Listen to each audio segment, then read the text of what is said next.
And that ball is intercepted. Throws it for the goal line. Touchdown. Pressure coming. Throws that ball for the end zone. The pass. It's caught. That's Gardner. 10. Wow, what a play. Dances his way into the end zone. The Jacksonville Jaguars are now on the clock.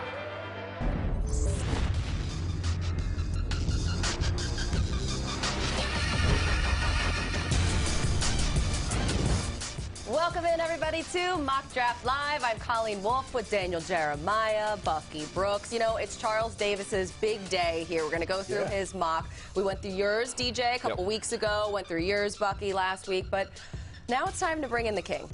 Because Charles is the king. Oh, my gosh. Look at drafts. that. Look at what he did. Charles, I know that we don't talk about past mocks, but if I were you, I would wrap my car with this full screen. I mean, you hit on 14 picks in your mock last year. 14, is there a pool? Like, is there a pot of money at the end of this? Do you guys get any prizes? Respect, that's what he gets. That would be nice. That would be very nice. And Colleen, I like your suggestion. What I really need to do is not do anymore. Okay, after last year, I should just stop right there. Perfect. Well, too bad. You're going to have to keep going here because we have a fresh mock out that we're going to go through. We're going to judge. We're going to talk about and break down. And let's start off right now with the first overall pick. It's a little bit of a curveball straight off the top here. It's not Aiden Hutchinson. It's Trayvon Walker, Charles. Yeah, how about that? And look, Aiden Hutchinson is the consensus #1 and makes so much sense for so many reasons for a Jacksonville franchise that needs some calming down and needs to make sure they hit on people. But Trayvon Walker, there's nothing wrong with him at all in terms of, you know, it's not like a pick where you're worried about him. This guy can do it all, flat out do it all. And at Georgia, probably not allowed to show as much of his pass rushing as he's going to show in the NFL. Ooh, I like that. Okay, so what is it then about him rising, Bucky? What is it about the process, about his tape? Why is it that he is rising up draft boards? Well, it's real easy when you look at the tape. He has a lot of tools to work with, and D-line coaches can't get enough of watching this guy perform. When we look at the XO tape, right out the gate, it is his ability to make plays at the line of scrimmage. Quickness, the burst, the energy. He has all of those things that you're looking for. Here, one-on-one pass rush ability.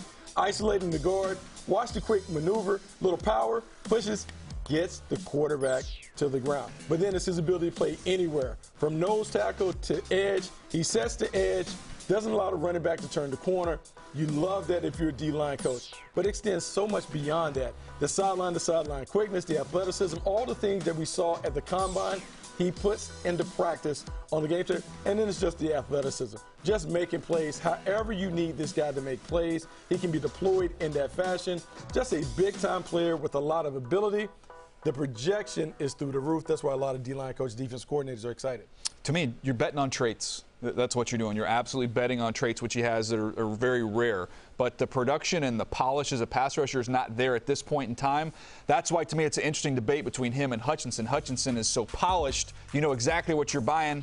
Walker, there's some uncertainty there, so that'll be an interesting choice. Yeah, the Jags pass rush absolutely needs some love. They were bottom 6 last year in sacks.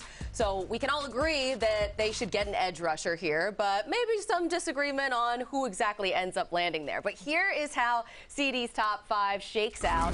Aiden Hutchinson, he stays in Michigan, goes to Detroit. Thibodeau, he goes to the Texans, and then the Jets and Giants each pick up a tackle. Ike Kwanu over Evan Neal. And now the Panthers, they are on the clock. And you know, Buck, quarterbacks, they are allowed to go in the first round. They are? Did you know that? I didn't know that. The memo that I had last week, there were no quarterbacks allowed to. Let's see who goes to Carolina. Willis to throw. It's a missile. Touchdown play. Quarterback draw. Navigates. Malik Willis. Touchdown, Liberty. Malik's going to take off. He's got some room to run. Makes the miss twice. Still on his feet. Now going to loft it downfield. Touchdown play. And there goes the first quarterback, Charles. Malik Willis to the Panthers. Yeah, thanks, Colleen. And let me just say this off the top. Bucky, my first 5 passes at this mock draft, I had no quarterbacks in any of my selections. And then Colleen called and said a quarterback can go in the first round. So I had to change it. Plus, I ended up taking general manager of the Panthers, Scott Fitterer, at his word, where he said at some point you have to take a chance even in the top 10, and get you a quarterback? Well, if so, this is a guy with great traits. And by the way, different than what they already have in Sam Darnold. We know about the arm. We know about the athleticism. He's different. He could be that guy who could sit for a little while and take over. That's why I'm taking a shot at him right there, holding Scott Fitterer to his word that they may have to take a shot.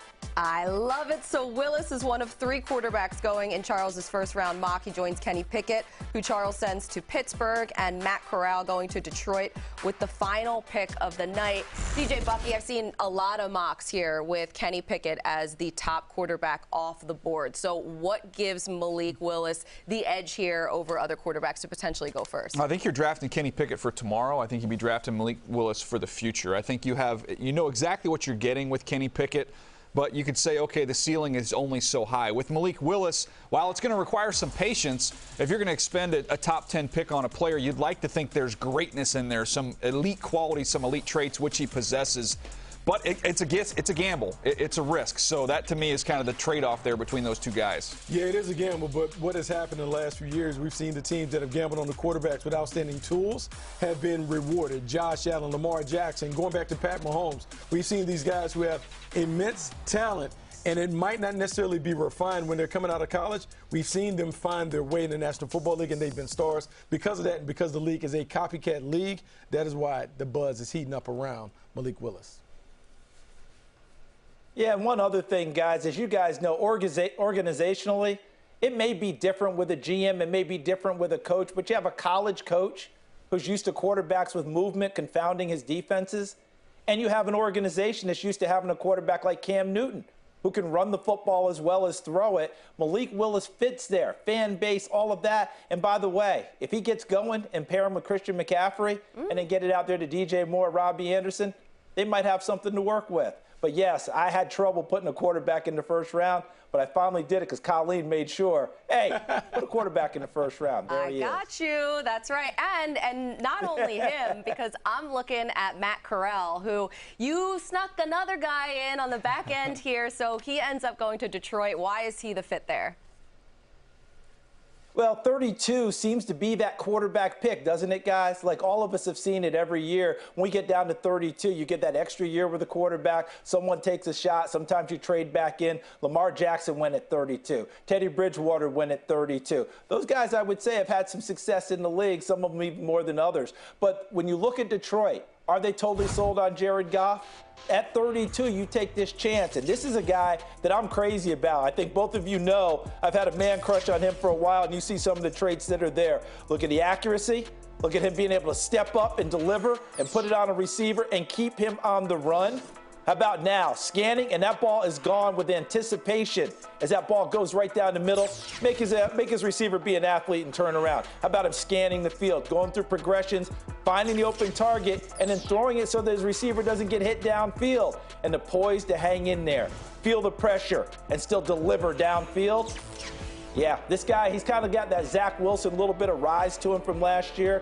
And this is the one that makes coaches a little bit nuts. But he runs with determination, even though he's not the biggest guy going. He does run with outstanding determination and finishing it. I think the one thing that he adds to the mix is his RPO ability. His ability to run the run-pass option game is second to none. And when you think about the quickness that he has in terms of taking the snap, getting the ball out, he can do a lot of intriguing things in an offense. I think it takes a creative offensive coordinator to fully maximize his talents, but he does have some star potential in the right offense, in the right environment. Hey, he's just got a lot of twitch. He's got a lot of twitch in his release. He's got a lot of twitch in his legs. Everything he does is really urgent, really sudden.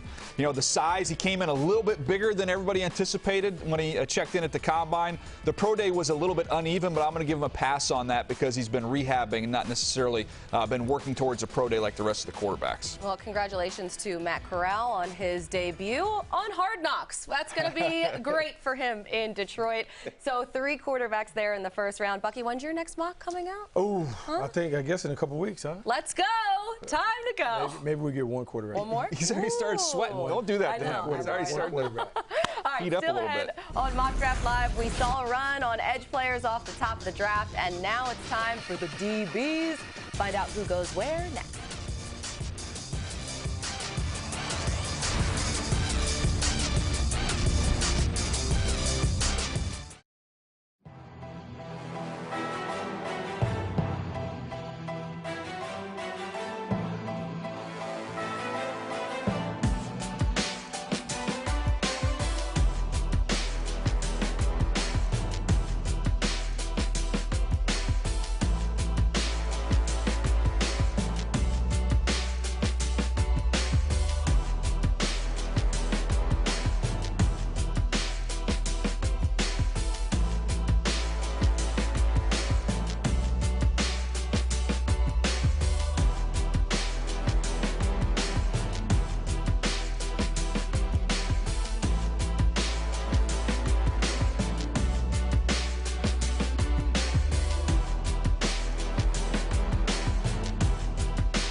guys ready for the 2022 NFL Draft? Well, you better be. Lock in because it's coming up quick. We are headed to the desert, everybody. Buckle up. Thursday, April 28th, 8 p.m. Eastern, live from Las Vegas. It's all right here on NFL Network.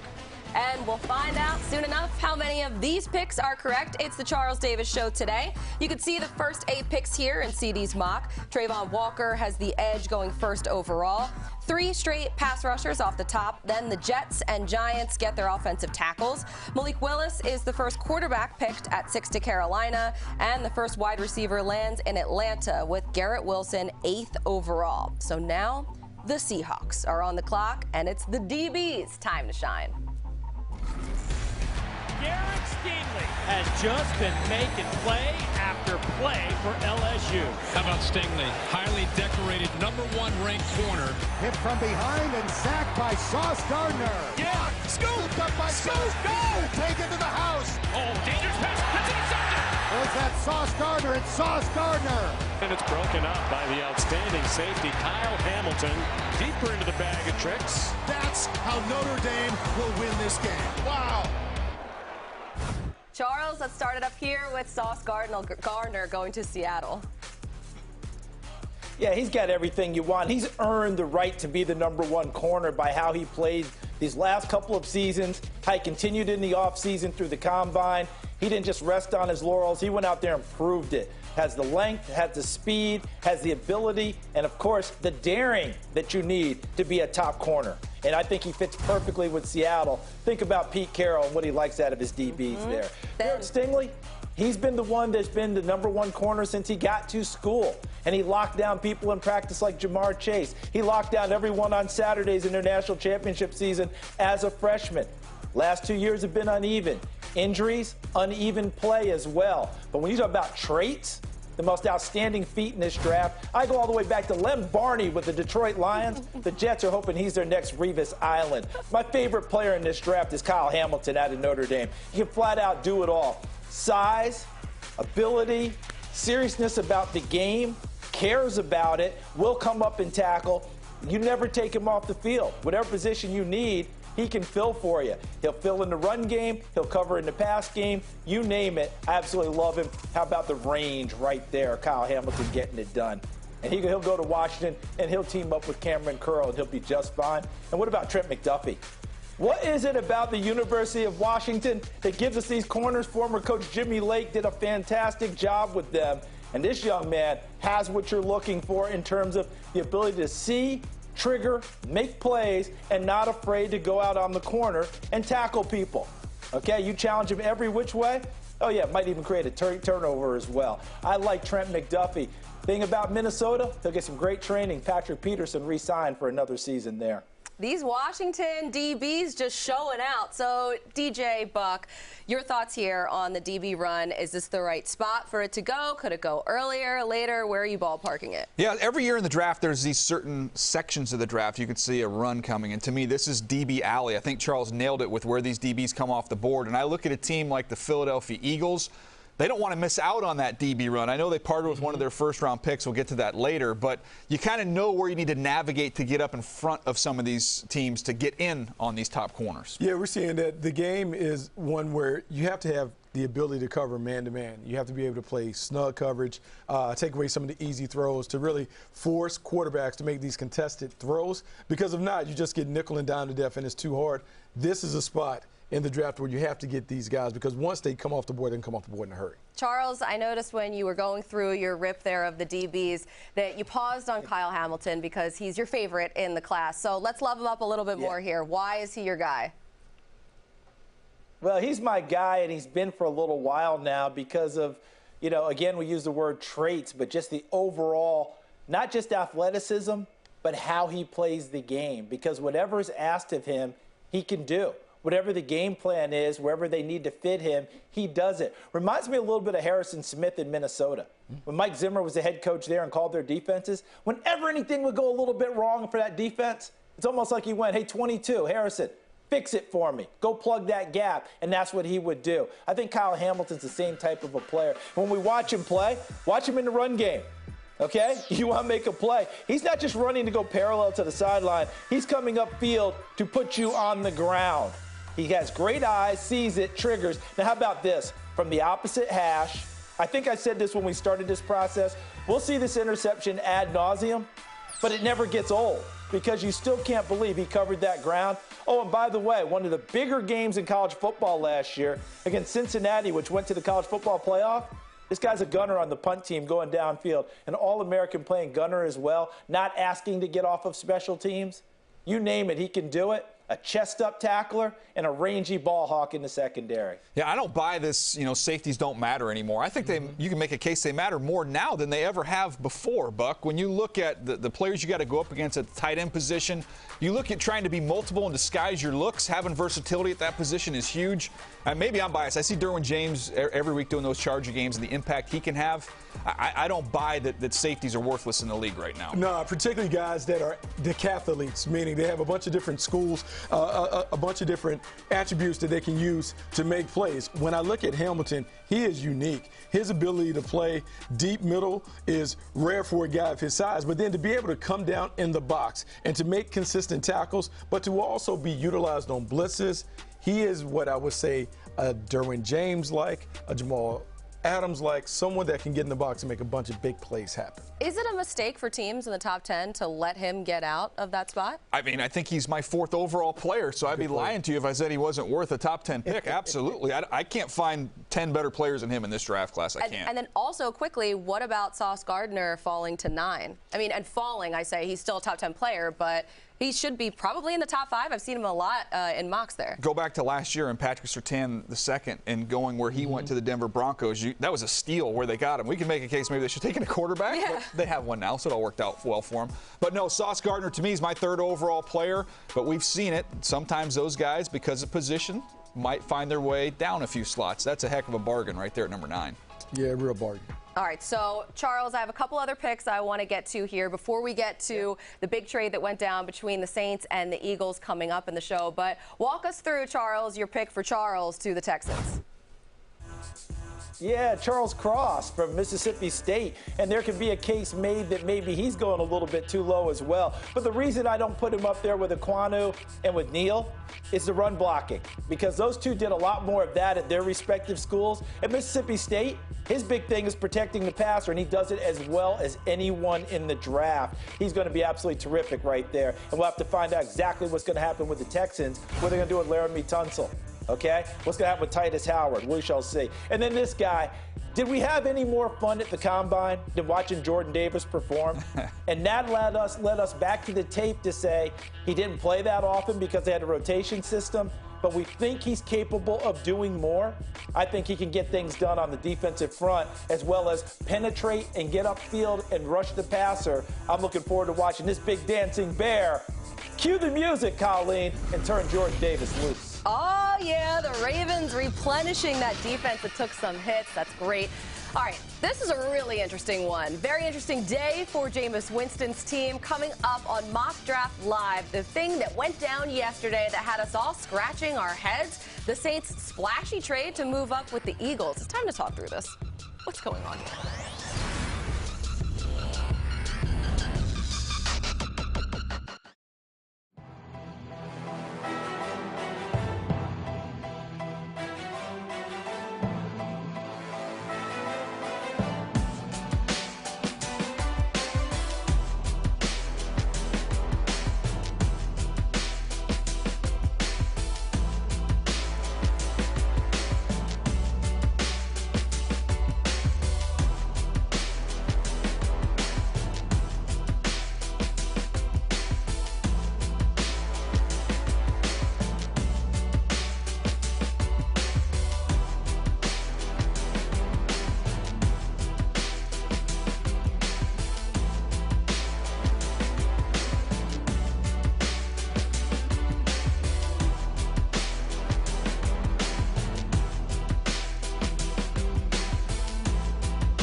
Michigan defense led by number 97, Aiden Hutchinson. Wow, Thibodeau read that perfectly.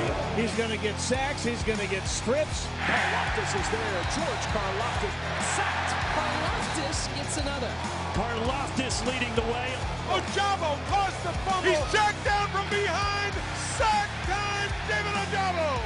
Hey, baby, big play by the Wolverines. That's David Ojabo.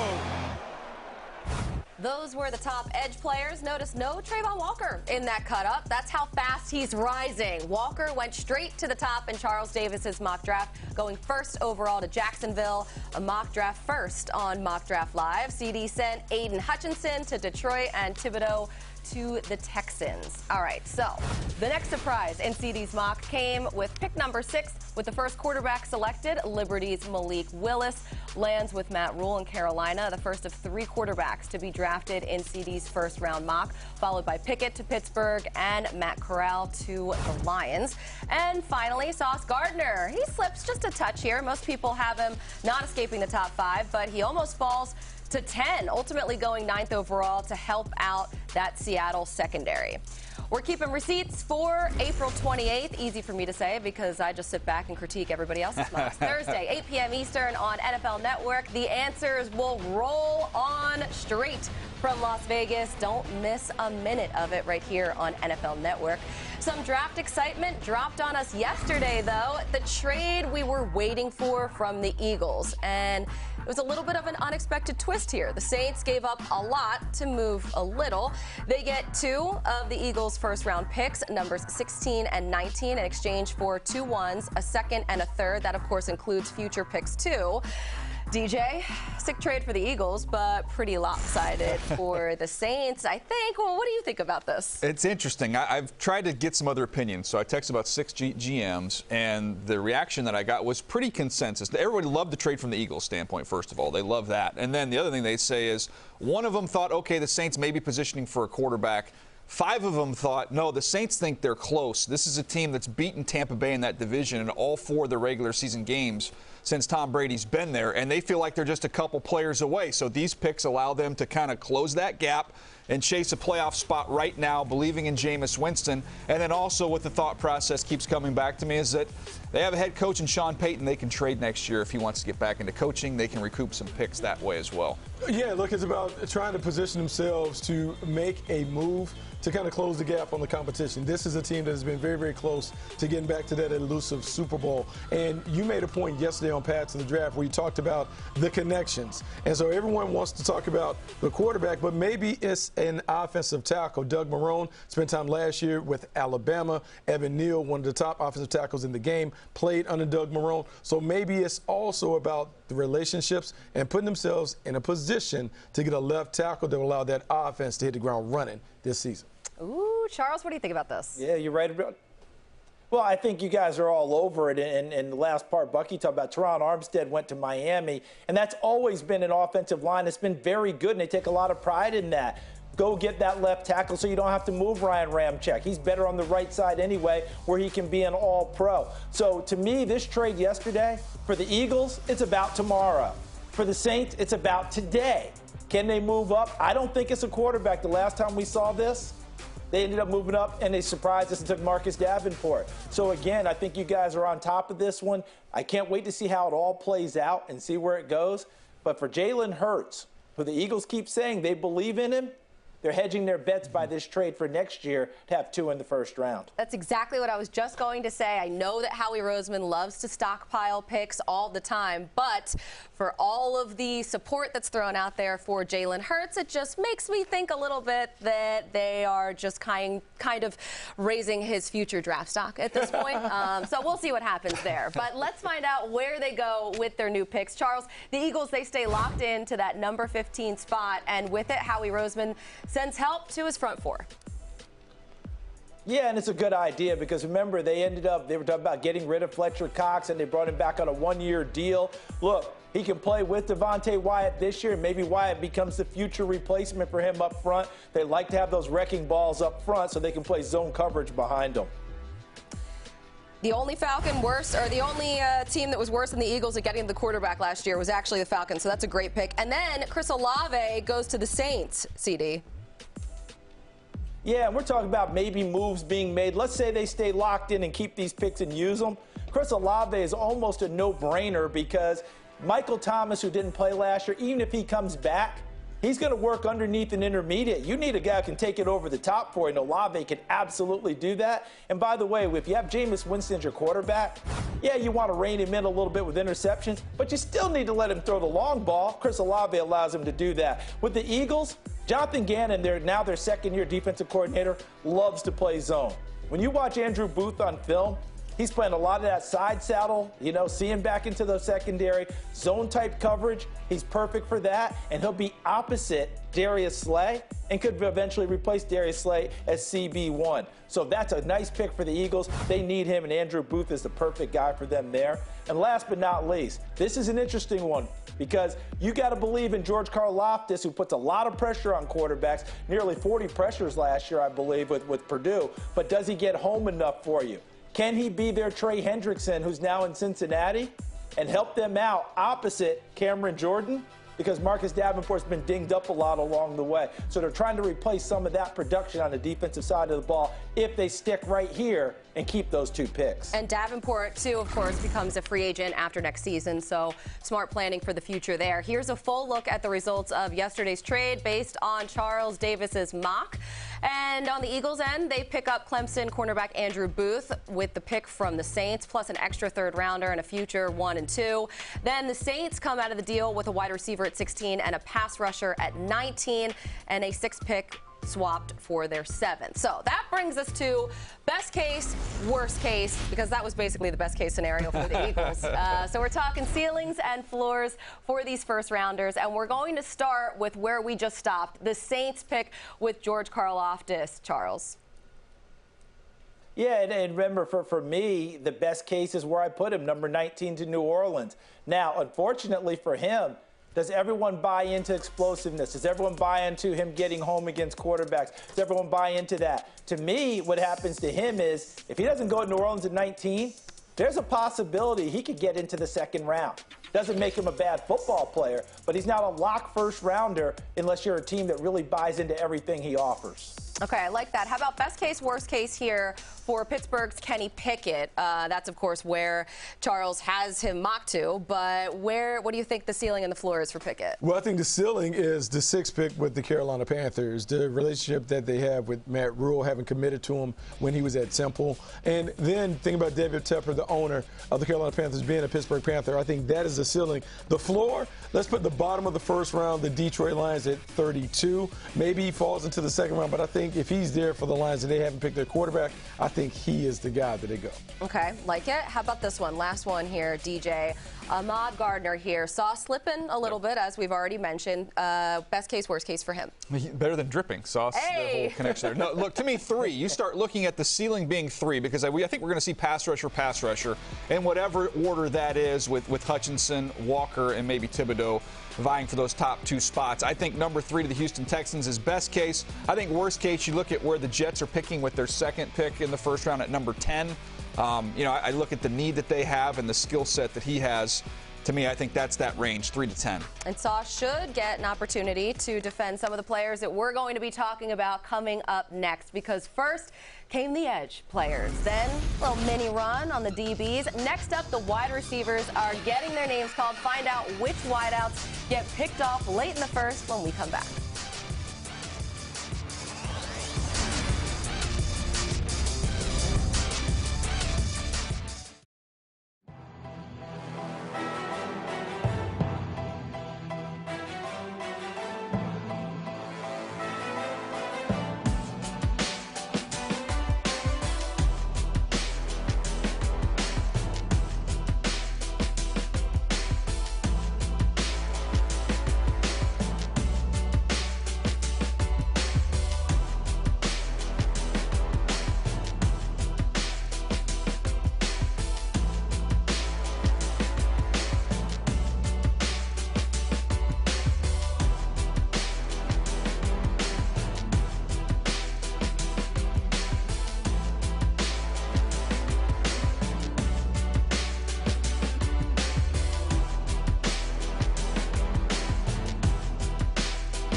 on Mock Draft Live as we take a ride here on the wide receiver run in CD's mock draft, and Jahan Dotson lands in Green Bay. Charles. Yeah, and you see why, right? You see the movement, you see the speed, 91 catches last year. And by the way, didn't Green Bay just get rid of Devontae Adams? I heard about that. Hasn't Aaron Rodgers talked about getting a receiver for a long time now? I think they're almost in a position where they have to. I'm taking Matt LaFleur at his word. We need a guy who can stretch defenses and get them over the top. Jahan Dotson does exactly that for you. Let's go to the next pick here, How about Arizona. Drake London, guys? Go ahead, Charles. Yeah, sorry about that, Colleen. I gotta let you quarterback this thing because you're the best in the biz. But Drake London is perfect for Arizona and for Kyler Murray. And here's why. At the end of his career, Larry Fitzgerald moved inside to the slot, and his production continued to be top-notch. Drake London moved inside to the slot this past year at USC before injury, and look at that body. And he forces a lot of missed tackles, not necessarily by giving you the leg and taking it away, but running through tackles. Big, strong kid, makes great contested catches, fights and competes for the ball, and wins. And how about Jameson Williams? I've got him going to Buffalo. This is a strength position for the Buffalo Bills, and they're going to get better at it. They're going to continue to make themselves the track meet coming out of this frigid Northeast, because once Jameson Williams gets healthy and you pair him with Stephon Diggs, Gabriel Davis, they just picked up Jamison Crowder. I love this one. And with Josh Allen's big arm and Jameson Williams' ability to get deep, that's a match made in Buffalo Mafia, Bills Mafia heaven. And last but not least, I think Kansas City can wait a little while for a guy to develop. But Christian Watson, he doesn't necessarily have to be Tyreek Hill right out of the gate. They got Marquez Valdez-Scantling. They picked up Juju Smith-Schuster. Travis Kelce is still there. But his ability to play over the top, run past people, and his upside and ability to get better, Patrick Mahomes will bring out the best in that young man, and quickly. Charles, you're the best. Let's take a step back here and take a look at the wide receivers that go in the first round here. There's 6 total. Of course, Garrett Wilson is the first off the board at 8. Dotson tries to replace Devontae Adams. I can't believe they're going to get a first-round wide receiver. You're going to hear that a lot. London Drake.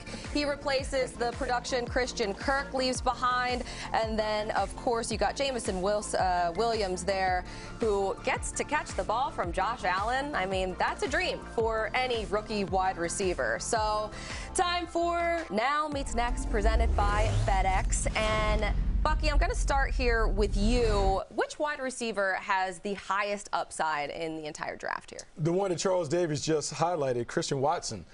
Christian Watson, to me, has the most upside because you're talking about a guy who is a small school standout. He has outstanding intangibles and attributes. This is a big-time playmaker. When you see him on tape, he consistently gets over the top of the defense. And I know we're saying, oh, he's doing it against small school competition. But remember, the Super Bowl MVP and arguably the best wide receiver in football played on that same level. Christian Watson could be the next one to follow Cooper Kupp's steps. Yep, and CD has him going to KC to help replace the production left behind from Tyreek Hill. What about best hands, Steve? Jahan Dotson from Penn State. That easy. It's easy, and you can just watch the one catch he makes against Ohio State, and you won't have any questions about who has the best hands in this draft class. But he does it not only tracking the ball deep down the field, as you see here, he'll actually make some plays over the top of defenders, and he'll make some plays in crowds. So, to me, there's guys that just don't trust their hands. They let the ball get into them. He attacks the football with confidence. So, to me, he's got the best hands. The draft, this is the catch I was talking about.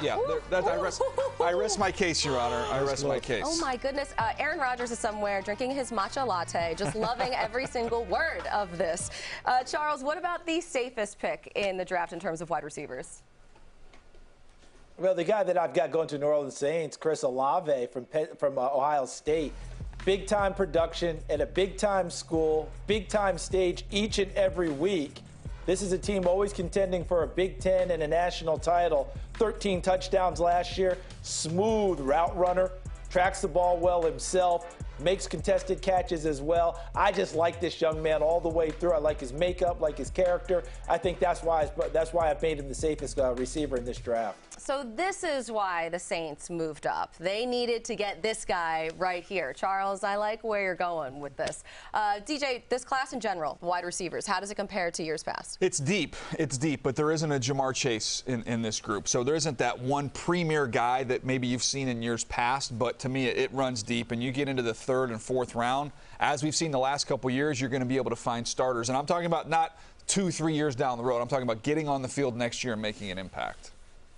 You know, I think it's one of those where we talked about it, just the developmental part of the position, the way guys are coming up from high school all the way through. You're seeing these guys catch a ton of balls, run a bunch of routes, and because of that, they're more pro-ready now than they've ever been. We will see a bunch of these guys go on to have successful careers. I love it. That was Where Now Meets Next, presented by FedEx. Okay, everybody knows that Trayvon Walker, Aiden Hutchinson, Thibodeau, they all flew off the board early, but there are still plenty of edge players left in this mock. Find out where they go next.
Running through Charles Davis's mock draft, and we got the Bucs on the clock here, and they go with David Ojabo to play opposite Shaquille Barrett.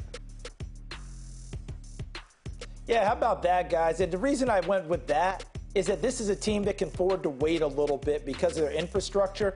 Brand new head coach Todd Bowles is a defensive guy. He'll get a chance to learn a little bit opposite Shaquille Barrett, even though he'll be rehabbing much of this year. I just think that he's a guy with those tools. They're betting on the future and getting him now because ordinarily he would go to the second round. And Charles, with the first-round pick acquired in the Tyreek Hill trade with Miami, the Chiefs get your boy, Boye Mafe. Yeah, boy, did I fall in love with him at the Senior Bowl, watching him work off the edge. And then he went inside and worked over guards, even though he hadn't done a heck of a lot of that at Minnesota, and was so effective. I know that Frank Clark may or may not be in Kansas City. He looks like Frank Clark. He's a clone. And this is a Kansas City team that's got to put pressure on quarterbacks in their division now because things have really jumped up in Denver, Las Vegas, and, of course, with the Los Angeles Chargers with their QBs. Yeah, just 31 sacks for the Chiefs last year, 29th in the NFL. So here's a look at the edge rushers selected in Charles's first-round mock here. A little bit of a surprise up top with Trayvon Walker going first. We just talked about Ojabo and Mafe, but let's dig in more on the edge mocked to the Saints. We got Purdue's George Karlaftis. He's one of the top defensive end prospects in the entire draft. And in this installment of First Draft, he discusses his playing style and what it was like growing up in a family of talented Greek athletes.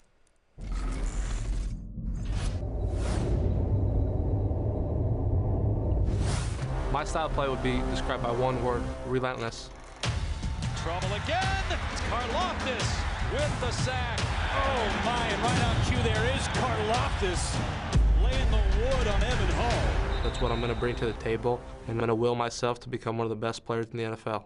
Γεια σας, είμαι ο Γιώργος Καρλάφτης. Τι κάνετε? I was born and raised in Athens, Greece. Half my family is from Athens, and my other half's from West Lafayette, Indiana, which is where I moved in the 8th grade. Grew up doing track and field and water polo. I didn't know much about American football. When I got here, I started initially because my friends were doing it, and I got convinced by them and a couple of the coaches, and soon after fell in love with the game. Off the field, I'd like to think I'm a pretty laid-back guy. I think my best talent is cooking. I take a lot of pride in that. I'm really good at binge watching shows, really good.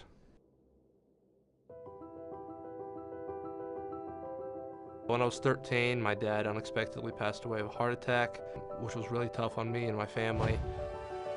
You know, that definitely changed my life from being in Greece to come to the United States. You know, that was a huge change for me and my family, and just kind of not overcoming it emotionally, but overcoming the challenges that came with moving, grieving, all that kind of stuff. The biggest influence on my life is my papu, my grandpa over in Greece. Love him so much. He's my father figure. Whenever I need anything, he's always there, guiding me down the right path, always giving me his advice and doing it the right way out of a lot of love. To my family in Greece, σας ευχαριστώ όλους τόσο πολύ και σας αγαπάω όλους. I think my father's advice would be just to work as hard as I possibly can, continue chasing my dreams. You know, I think my dad would tell me how proud he is of me, I hope, and I'm sure he'd be happy that I found something that I truly loved, and to continue to pursue it with everything that I have until I finally reach my goals. It's going to be a dream come true to be in the NFL, but that's not where it stops. My goal wasn't ever to just make it to the NFL, it was to become the best player in the NFL, so just another step to that final goal. And he's almost there. He'll find out soon where he will be playing his rookie season. Listen, I have a love-hate relationship sometimes with player comps, but this one absolutely deserves some pop. Look at the numbers here between George Karlaftis and Nick Bosa. If you haven't seen this yet, it's pretty wild. Next Gen Stats, the player comp, I mean, it's almost identical there. So maybe the production will also be identical. We'll see. Here's for hoping, whoever gets Karlaftis. All right, we're not done here yet. We are coming right back, and when we do, I'm the only one up here that has not done a mock draft, and let's keep it that way. But what we're going to do is pit all of your mocks against each other and get to the bottom of some things. That's next.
Charles on April 28th? Well, now you do. Check it out, everybody. 8 p.m. Eastern right here on NFL Network. It is the 2022 NFL Draft live from Las Vegas. It's going to be a party. You're all invited. We'll all be there. You should just come out, too. I mean, that would be awesome, but make sure you watch NFL Network first and foremost. All right, let's get your mocks up here. It's mock versus mock. We're going to take a look at the Panthers. Let's throw them up there because we saw today Charles Davis selected Malik Willis, the first quarterback, in his mock there, and then Daniel Jeremiah and Bucky Brooks. They each took a tackle in their mock draft. DJ with Evan Neal and Bucky with Ike Ekwonu. So, CD, why don't you start us off since this is a fresh mock? Why go quarterback here over offensive tackle for Carolina?